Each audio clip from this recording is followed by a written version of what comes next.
Hello guys, in today's video I will be showing you how to fix TikTok filter like problem.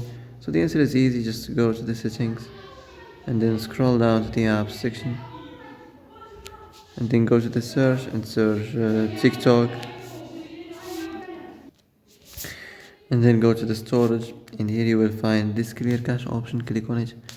Now you can go check it if it worked, and if it didn't you can try to restart your phone or turn the Wi-Fi off and on, or the Bluetooth or the airplane mode.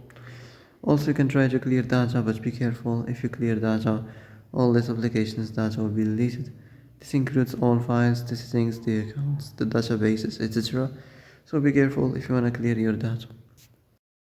And that's it for today's video. I hope this is the answer you've been looking for. If you like this video, don't forget to like and subscribe, and see you in the next video. Thanks for watching.